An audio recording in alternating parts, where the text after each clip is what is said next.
Makan dulu. Oke teman-teman.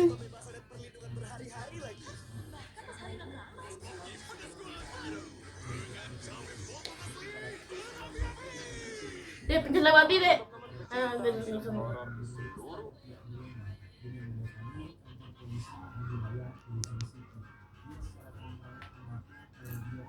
Dunia, apakah kalian sehat? Di video kali ini kita akan membahas sebuah film yang baru saja dirilis di bioskop berjudul Five Nights at Freddy's. Bagi kalian penggemar atau pemain game FNAF, maka kalian pasti sudah familiar dengan yang namanya Five Nights at Freddy. Maka baiklah, tanpa spoiler di awal, langsung saja kita masuk ke alur ceritanya.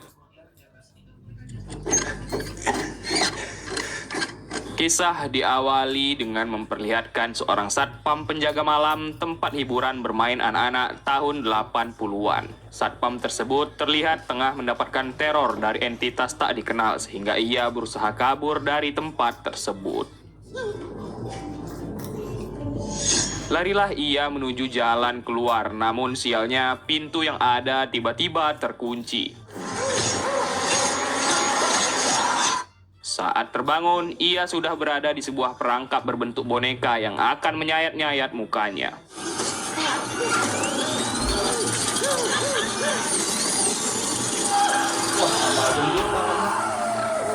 Dan inilah dia, Five Nights at Freddy's. Kameranya sini. Kita akan berfokus kepada seorang pemuda serabutan bernama Mike. Ia tinggal berdua bersama adik perempuannya yang kita panggil saja Abby. Mike bekerja serabutan dan saat ini ia bekerja sebagai satpam di sebuah mall. Saat memesan es krim, ia melihat seorang anak yang dibawa oleh seorang laki-laki dan karena menduga anak itu diculik, ia pun menghajar laki-laki tersebut. Akibat ulahnya itu, Mike kini berada di tempat seorang konselor karir. Kita panggil saja Steve. Faktanya, Mike memukuli ayah dari anak tersebut karena Mike telah salah duga. Akibatnya, Mike pun dipecat dari pekerjaannya sekarang. Motor rambutnya di mana? Coffee? Sorry? Namun untungnya, Steve memiliki sebuah pekerjaan untuk Mike, yaitu menjadi seorang satpam juga. Namun di tempat lain, yaitu di tempat hiburan anak di awal film tadi yang bernama Freddy Fazbear. Sayangnya, Mike tak bisa mengambil shift malam sehingga ia menolak pekerjaan itu. Saat Mike bekerja, Abby dijaga oleh temannya Mike yang bernama Max. Abby kerap sekali melukis di kertas miliknya. Ia kerap melukis gambar yang katanya teman-temannya. Abby memiliki bisa dibilang teman imajinasi yang membuat Abby jarang bersosialisasi keluar rumah. Di malam hari setelah minum obat, Mike pun tertidur yang di dalam mimpinya kita akan melihat kenangan Mike kecil bersama keluarganya yang sedang piknik. Di saat itu, Mike disuruh mengawasi adik laki-lakinya yang bernama Garrett. Namun, karena meleng, akhirnya si adik diculik oleh seseorang. Masalah tak cukup sampai di sana karena Mike memiliki bibi yang amat mengesalkan dikarenakan ia sangat ingin mengambil alih hak asuh Abby. Untuk mempertahankan hak asuh adiknya itu, Mike harus segera memiliki pekerjaan dan meyakinkan hakim pengadilan kalau ia adalah wali yang bertanggung jawab. Di rumah, Mike memutuskan untuk kembali menghubungi Steve dan mengambil pekerjaan satpam malam itu. Dari telepon, Steve menceritakan sedikit sejarah tempat bermain itu. Tempat itu dulunya sangat terkenal pada tahun 80-an di kalangan anak-anak. Tempat ini memiliki sistem keamanan yang lumayan bagus, walaupun sudah rada tua. Tambah lagi, sering terjadi lonjakan arus listrik dan jika itu terjadi, Mike bisa mereset listrik di sana. Tugas Mike hanyalah menjaga tempat ini agar tidak dibobol oleh orang menggunakan monitor CCTV yang ada. Di sana, Mike memutar kaset mengenai satpam tempat ini. Tempat ini memiliki banyak sekali permainan untuk anak-anak, bahkan memiliki robot animatronik yang dapat bergerak sendiri. Setelah melihat rekaman itu, Mike pun berkata, "Alah, easy peasy ini mah."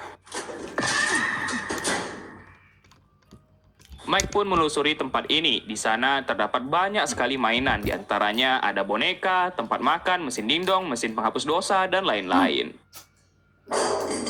mesin penghapus dosa. Mike melihat asal suara itu yang ternyata itu adalah tempat boneka animatronik berada. Karena bosan, Mike pun ketiduran yang ia kembali mengalami mimpi yang sama dengan yang di awal. Kalau orang Kristen ada. Pengakuan Namun dosa. kali ini berbeda karena di mimpi itu terdapat 5 orang bocah yang saat Mike mengejarnya, ia pun terjatuh.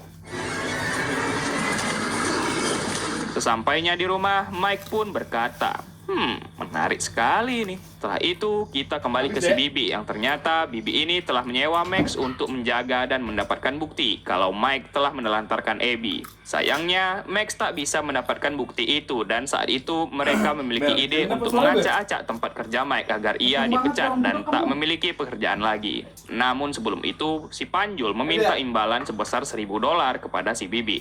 What are you doing?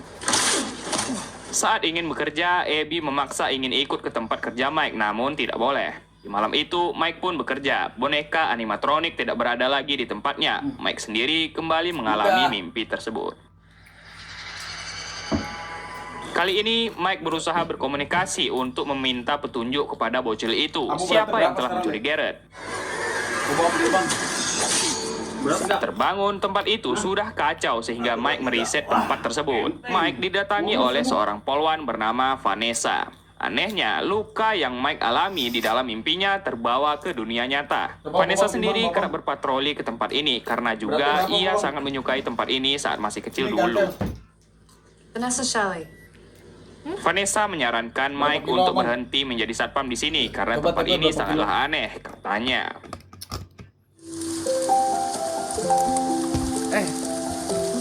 Diangkat udah semuanya bisa. Nih izin nih. Tuh. Berapa kilo? 2,24 kilo. Wanna dance? 2 kilo. Tambah lagi, alasan tempat ini ditutup adalah karena Kamu pada mau tahun ditimbang? 80-an ada beberapa anak yang menghilang. There. Setelah Mike dan Vanessa pergi, si Panjul memanggil Max dan juga teman-temannya untuk membobol tempat itu. Panjul dan kawan-kawan pun segera mengacaukan tempat ini serta menjarah berbagai macam barang berharga di sana.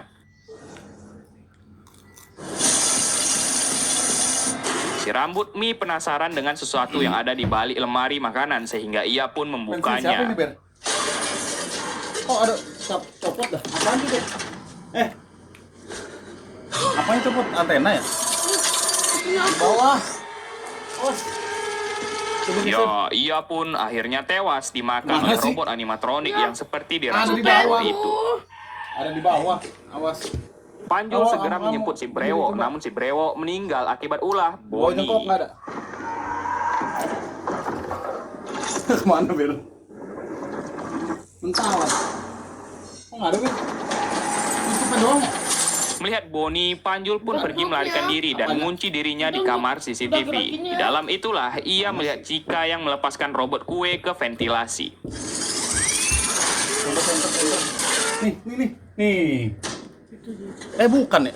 Bener kan? Pintu tiba-tiba terbuka. Setelah itu, Panjul segera pergi menuju Masalahnya jalan gimana, keluar. Bos? Namun Pintu pintunya kan? macet Udah sehingga tuh. Udah itu dia. Udah gitu. Max sendiri Bisa masuk kan, ke Om? dalam tempat itu untuk mencari Siapa si dulu? Panjul. Ia mengikuti sosok anak-anak yang Siapa membawanya dulu? ke sebuah ruangan berisi Oke. boneka animatronik bernama Freddy. Mendengar ada suara anak kecil dari dalam Freddy, ia pun mengecek ke dalamnya. Kembali ke Mike dan juga Abby. Tak sengaja, Abby mengetahui masalah Mike dan bibinya. Abby tak suka tinggal bersama bibinya itu dan ia ingin tetap tinggal bersama Mike. Saat itu, Vanessa datang ke rumah untuk memberitahu ada yang membobol tempat kerja Mike. Terlebih lagi, Vanessa tak suka jika Mike tertidur di saat tugasnya dan Vanessa mendesak Mike untuk bercerita mengapa Mike kerap sekali tidur saat bertugas. Pada akhirnya, Mike menceritakan mengenai adiknya Garrett yang diculik saat mereka kecil. Oleh karena itu, Mike kerap tidur menggunakan obat tidur itu dan ia perlu mengingat kembali tempat kejadian penculikan tersebut untuk mencari petunjuk siapa yang telah mencuri Garrett. I know what crazy looks like, Mike. This isn't it. Inti dari percakapan ini adalah Mike sangat rindu dengan keluarganya seperti yang ada di mimpi itu dan ia ingin sekali mengulangi hal itu. Di malam hari, Mike tak kunjung bisa menghubungi Max sehingga terpaksa ia akan membawa Abby ke tempat kerjanya. Sampainya di dalam, tempat itu sudah hancur lebur. Mike pun menidurkan Abby sembari ia membersihkan kekacauan yang ada di tempat tersebut.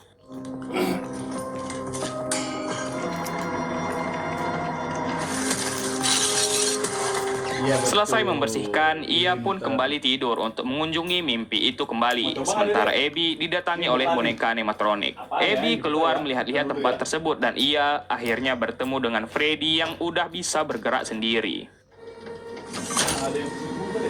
Di mimpinya, Mike pun mengetahui kalau anak-anak itu adalah anak-anak yang menghilang di Freddy Fazbear ini. Mike pun meminta tolong ke bocil blonde, siapa yang telah mencuri Garrett adiknya. Saat terbangun, Mike panik karena Abby telah dikerubungi oleh boneka animatronik yang bisa hidup sendiri. Abby memperkenalkan masing-masing boneka yang katanya temannya itu. Ada Bonnie, Roxy, Chica, dan juga Freddy. Mike tentunya masih tak masuk akal karena mana mungkin robot boneka bisa bergerak sendiri. Setelah menirukan Abby, Mike sadar melihat gambar-gambar Abby yang ternyata teman-teman hayalan Abby adalah anak-anak yang menghilang di Freddy Fazbear. Hey, Abby. Buat ngambil. Saat makan siang, Mike pun bertanya mengenai kejadian tadi malam dan Abby bilang kalau boneka itu dirasuki oleh arwah hantu. Mike bilang dulu mereka memiliki seorang saudara bernama Garrett dan anehnya, Abby mengetahui kejadian saat Garrett diculik padahal saat itu ia belum lahir. Ternyata yang memberitahu Abby adalah bocil blonde yang ada di mimpi Mike dan selain itu, bocil blonde itu juga berbicara mengenai kelinci kuning. Tepat di malam itu, Vanessa berada di dalam tempat tersebut menatapi gambar kelinci kuning. I miss you guys. Ternyata Vanessa telah mengetahui hal ini dan yang ada di dalam robot itu adalah arwah bocil-bocil yang menghilang. Karena sudah terlanjur di sana, mereka semua pun bermain bersama untuk menyenangkan hati Abby.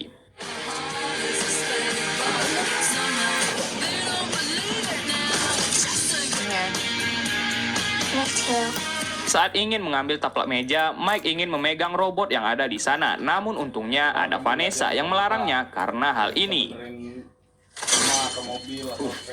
Yap, Mike tentunya curiga mengapa Vanessa bisa mengetahui segala hal yang ada di tempat ini. Mike berkata mungkin arwah bocil-bocil ini mengetahui siapa yang telah mencuri Garrett.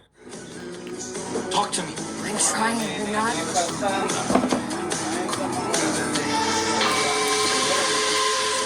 Untungnya Abby baik-baik saja dan setelah itu Vanessa menyuruh Mike pergi dan jangan bawa Abby lagi ke sini. Entah apa yang ditakutkan Vanessa, namun ia sangat marah kepada Mike karena telah membawa Abby ke sini. Mengetahui dirinya tak pantas, Mike pun menelpon si Bibi untuk menjaga Abby. Abby yang tak menyukai bibinya itu malah mengira Mike ingin membuangnya dan Abby menjadi marah serta menghapus semua gambar Mike yang ia buat. Sementara Mike akan kembali ke tempat kerjanya untuk mencari tahu mengenai Garrett lagi. Mike pun tidur dan di mimpinya kali ini ia melihat semua menjadi baik-baik saja, tak seperti semestinya. Ternyata semua ini adalah perbuatan bocil-bocil ini karena mereka tahu kalau Mike sangat ingin menjadi seperti dulu. Bocil blonde berkata, Mike bisa mendapatkan mimpi ini setiap malam asalkan Mike memberikan Abby kepada mereka. Karena dibutakan oleh kasih sayang tipu-tipu ini, Mike akhirnya menyetujuinya. Namun setelah itu, ia menjadi sadar kalau ini tidaklah benar. Namun semua sudah terlambat. Bocil-bocil kematian ini akan mengambil Abby segera dan malah menghajar Mike.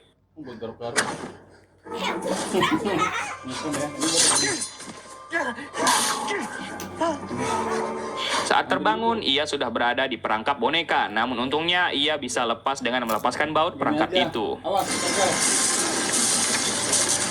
Akhirnya kita melihat semua korban, ada Max, Panjul, dan teman-temannya. Mike berjalan keluar, namun seperti biasa, pintu macet dan di belakang sudah ada Foxy. Di sisi lain, Abby tak kunjung keluar dari kamar yang membuat si Bibi kesal dan gabut menonton televisi. Ini kan tadi yang bilang buat garuk-garuk. Freddy dan bocil blonde datang untuk menjemput Abby. Kok bisa ada Freddy bukan yang bilang nggak boleh keluar? Mereka pun naik ke taksi yang membuat si supir ini sedikit terkejut. Ini, Om kasih tahu. Untungnya Mike diselamatkan oleh Vanessa yang membawanya ke pos polisi. Pada akhirnya, Mike berkata kalau ia telah menyerahkan Abby kepada mereka.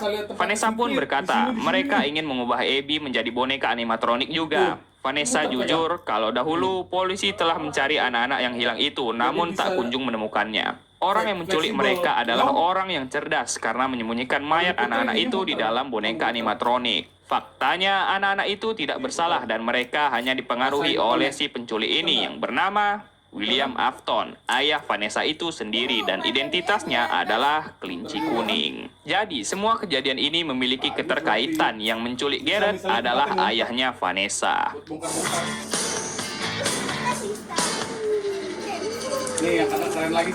Vanessa pun menyediakan peralatan untuk Mike menyelamatkan Abby dari ayahnya itu. Namun Vanessa sangat trauma dengan ayahnya itu sehingga ia tak mau ikut. Mike masuk melalui ventilasi udara dan ia melihat Abby yang dibawa oleh Chica. Chica membawa Abby ke tempat operasi, sementara Mike berhasil melumpuhkan Freddy dan juga Bonnie menggunakan air listrik. I don't like this.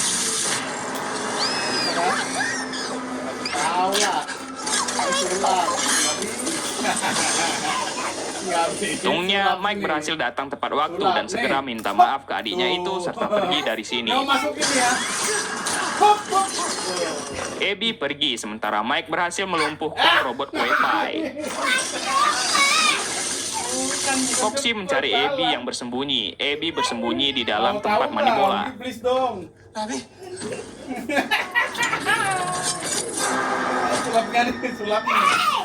Sementara itu, Mike bertemu dengan orang yang merancang ini semua, yaitu si kelinci kuning alias ayahnya Vanessa. Di sisi lain, Abby yang terpojok untungnya diselamatkan oleh Vanessa yang datang tepat waktu. Akhirnya semua terkuak. Kelinci kuning inilah yang membunuh Garrett dan ia jugalah yang mempengaruhi arwah bocah-bocah yang ia culik. Vanessa datang dan akhirnya kita semua tahu kalau ayah Vanessa adalah Steve, si konselor karir. Saat itu, Mike sadar kalau semua ini ada hubungannya dengan gambar-gambar yang ada di sana dan ia menyuruh Abby mengubah gambar kelinci itu menjadi jahat agar anak-anak tersadarkan.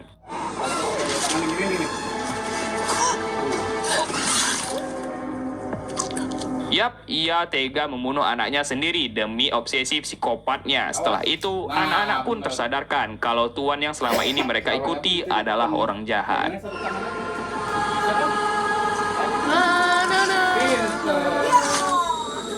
Freddy Fazbear. Penasaran.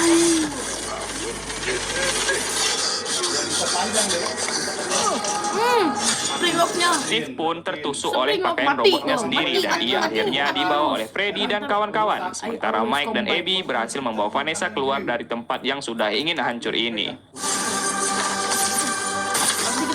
Beberapa minggu kemudian, guru sekolah Abby senang karena Abby bisa menjadi lebih baik dan berbaur dengan anak-anak lainnya. Mereka juga mengunjungi Vanessa yang kini sedang berada di rumah sakit. Mike dan Abby kini telah bahagia kembali. Abby kangen dengan Freddy dan kawan-kawan sehingga ia minta untuk mengunjungi tempat itu lain kali. Kembali ke Freddy Fazbear, kita melihat Steve yang masih hidup. Dan film pun berakhir. Yap, mungkin sekian dulu untuk alur cerita film kita pada kali ini. Jika ada saran dan masukan, silahkan tulis di kolom komentar. Dan bagi yang baru saja bergabung di channel ini, kalian bisa subscribe dulu channelnya agar kalian tidak ketinggalan konten-konten baru yang akan saya buat ke depannya. Dan juga kalian like dulu lah videonya dan komen. Terserah lah kalian komen apa aja, yang penting rame kolom komentarnya supaya algoritma YouTube naik kan. Dan juga bagi yang kelebihan duit atau kelebihan harta gitu, kalian bisa lah yang namanya itu super thanks di bawah. Kalian klik super thanks di bawah, bayar pakai Google Play, oke? Adalah saya Mario pamit undur diri dan adios. Kan buat mana? I have 5-star Weldick. I have a max level Waldick. Fine, I have 5-star Rogan. I have a max level Rogan. I have the newest hero, 5-star Azrael. Sorry, a max level Azrael too. What? Boss used the gift code IH777 and got 40 throws. Why are your heroes more powerful than mine? That's because there's IH999, which gives you an extra 60 draws. So in total, that's 100 draws. Oh my god. Okay, let's try it. IH999. 60 throws. Halo teman-teman pecinta FNAF di seluruh dunia, apakah kalian sehat? Di video kali ini kita akan membahas film FNAF terbaru yang berjudul Five Nights at Freddy's 2. Film ini akan menceritakan tentang kelanjutan petualangan Abby dan Mike dan juga Vanessa yang kini mereka harus berhadapan dengan sosok masa lalu Vanessa dan juga bayang-bayang Williams Afton. Bagaimanakah filmnya? Langsung saja kita masuk ke alur ceritanya. Kisah diawali dengan memperlihatkan di tahun 1982, di mana di masa itu restoran Freddy's Fazbear masih di masa jayanya dan ini adalah restoran pertama dari franchise tersebut. Ada seorang anak bernama Charlotte yang hanya duduk di depan panggung menunggu boneka animatronik keluar. Saat itulah ia didatangi oleh Vanessa yang mengajaknya untuk duduk di kursi bersamanya karena para boneka masih lama keluarnya. Charlotte kerap tak dianggap oleh teman-temannya dan saat ia duduk, ia melihat Springtrap yang diam-diam membawa seorang bocil. Ia pun memberitahukan hal itu kepada orang dewasa di tempat itu, namun tak ada yang menggubrisnya. Ia pun pergi sendirian jadinya. Charlotte pun masuk mencari anak tersebut dan diam-diam ia masuk ke ruangan Springtrap alias si William Afton. Perlahan dia menemukan anak itu dan membawanya pergi, namun Springtrap mengetahuinya dan mengejarnya. Pizza mau pizza.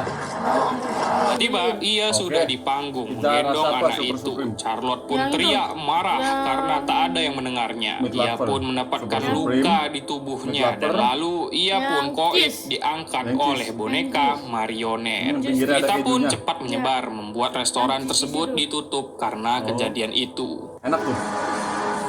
20 tahun kemudian, Vanessa kini telah menjalani hubungan teman bersama Mike dan mereka merencanakan makan malam bersama. Abby kini sudah 11 tahun dan Mike sendiri kedatangan temannya yaitu si Panjul untuk membantunya mengecat kamar. Saat itu pula kita tahu kalau ibu Mike membuat seluruh kota terobsesi dengan Freddy Fazbear dan malah membuat festival tentangnya. Abby pun menceritakan pengalamannya masuk ke restoran Freddy's Fazbear di film pertama, namun teman-temannya tak percaya. Ya, namun ada seorang anak yang percaya, yaitu si Julianto ini. Abby bilang Freddy, Chica, dan yang lain masih berada di sana, namun saat ini sedang rusak. Abby sekolah di jurusan robotika dan pak gurunya ini memberitahu kalau semua mahasiswa wajib ikut ke pameran sains sekolah mereka. Abby kesulitan membuat robotnya dan karena tak meyakinkan, Pak Guru pun mencoret Abby dari pameran robotik itu. Si Julianto pun bilang, Abby kan pintar, mengapa tidak mencoba memperbaiki teman-temannya sendiri? Abby pun pulang, ia membantu Mike memasang dasi, lalu Mike pergi untuk makan malam bersama Vanessa. Abby bilang ia kangen ingin bertemu dengan Chica dan kawan-kawan dan Mike berjanji akan memperbaiki mereka. Mike pun pergi, sementara Abby nonton acara horor di televisi. Mike pun akhirnya makan malam bersama dengan Vanessa. Mereka sangat canggung karena Mike menganggap ini adalah kencan. Mike bilang Abby sangat kangen dengan Chica dan kawan-kawan. Vanessa berkata seharusnya Mike jujur saja kalau mereka sudah tidak ada. Vanessa tak lama ini sering bermimpi tentang ayahnya yaitu Williams Afton dan ia selalu saja dihantui. Mike yang baru pulang terkejut karena Abby tak ada di rumah dan ternyata berada di Freddy's Fazbear. Ia pun mendatangi restoran itu lagi dan melihat Abby yang hanya terduduk di lantai. Mike pun akhirnya jujur kalau Chica dan kawan-kawan menghilang dan mungkin mereka sudah di surga. Untuk menghiburnya, Mike pun memperbolehkan Abby membawa satu barang dari sana. Abby pun melihat mainan seperti radio yang bernama Fast Talker dan ia membawanya pulang. Saat ingin pulang, ditumpukan poster Fast Fast. Mike melihat ada salah satu poster yang bilang Freddy's pembunuh. Welcome. Sometimes you charge your phone and don't know if it's still charging. Not sure what the exact charge level is. You have to go up to your phone and check the information on its screen. Install the 110 talking battery application. You'll hear voice feedback about the exact. Double favorit. Kita pun berpindah ke orang-orang pembawa acara seram yang ditonton oleh Abby tadi dan mereka kini mendatangi restoran Freddy's yang pertama. Mereka pun sampai ke tempat itu dan mereka dikejutkan oleh kedatangan penjaga tempat itu, yaitu Michael. Michael pun dengan senang hati mengajak mereka berkeliling tempat itu. Tempat itu sangat spesial dari restoran Freddy's lainnya karena ada wahana air dan juga marionette. Marionette adalah animatronik yang bisa mengendalikan animatronik lainnya menggunakan sinyal wireless. Mereka senang dengan tempat ini karena sudah seram dari sananya dan tak perlu menyeting-nyeting lagi. Mereka pun melihat Freddy, Bonnie, dan Chica. Namun Foxy tak ada karena sudah dicopot-copot oleh bocil zaman dahulu. Saat itu Lisa mendengar sesuatu dan ia pergi mengeceknya. Itu seperti alunan musik dari Box dan sementara itu temannya malah tertidur. Cheese lover aja ya. Pepperoni. Lisa terus masuk ke bawah basement dan ia Enggak nih, kita belinya menemukan pepperoni kotak tapi marionette pinggirnya dan pakai berhasil cheese. mematikan Iya. kotak musik. Mantap Pak, mantap nggak? Mantap, mantap, mantap, mantap, Kasih mantap. kasih uang, Jadi kasih uang ya. setelah ia Nggak mematikannya, boleh dong. Anu mungkin beli. Kasih lah, satu mendengar dua ya. Lisa yang teriak, si Nggak mau kameramen ya udah, nggak beli. langsung mencari Nggak. Lisa, satu namun aja. ia harus satu. tiada juga. Tawarannya, kalian mau enggak gitu. Oke. Berpindah ke temannya yang lain yang dirinya juga harus koit karena diserang oleh boneka-boneka Nah, enak kecil pepperoni marionette. Michael pun udah, mengecek ke beli basement lagi. dan ternyata Bismillahirrahmanirrahim. marionette sudah menguasai tubuh Lisa dan langsung mengejarnya. Udah, ini mau apa lagi? Setelah keluar, Michael pun berkata, "Selamat datang kembali, Charlotte." Kita kembali ke Ya, kalau Abby di yang kamar tak Moby kunjung jajannya bisa membuat robot miliknya dan saat itu ia mendengar sesuatu dari radio Langsung tersebut. alamatnya. Untuk menghabiskan Oke, waktunya, benar. Vanessa mencoba nge-gym, namun ia terus saja dihantui oleh kehadiran ayahnya. Vanessa yang tak tahan lagi pun pulang ke rumah dan ia memutuskan untuk menghadapi sosok ayahnya itu. Ia pun tidur dengan TV menyala dan ia akhirnya seperti berastral projection. Vanessa pun mencoba mencari di mana ayahnya itu dan ia berkata ia tak takut dengannya. Oke. William pun bilang kalau kita ambil di Vanessa bawah. adalah Kalian anak bareng favoritnya turun. dan ia ingin Vanessa Oke. menurutinya dan melanjutkan ambisinya. Vanessa pun berubah Rumah menjadi Vigo aja dirinya beli. saat kecil dan Telepon. ia sembunyi di lemari dan Mau malah Vigo aja bertemu beli. dengan animatronik Mau sirkus Vigo tolongnya baby. nomor transfer ntar gitu. Vanessa makanya keluar kalau dan makan di sini langsung pakai menembak Bang Vigo. ayahnya itu sampai pakai Vigo. terjatuh. Namun telepon Williams lah kamu. tetap berkata kalau kamu Bilangnya selalu menjadi Bang Vigo penyapu tolong dan beli ia pun aku pizza dong terbangun. nih. Abby Tolong tak beli. bisa tidur dan tiba-tiba radio itu menyala. Bang Vigo lagi Abby ngapain mengira gitu? itu adalah Chica Kalau dan bisa Chica nggak apa-apa. meminta tolong kepada Abby. Abby pun diam-diam Ya. keluar mengikuti arahan Chica. Ia pun telepon. sampai ke restoran Freddy's pertama. Dengan beraninya, Abby masuk ke tempat Jadi mau itu juga dan nggak? akhirnya ia bertemu Enggak, Kak. dengan Chica Nggak mau. kembali. Kok kamu pelit banget jadi abang?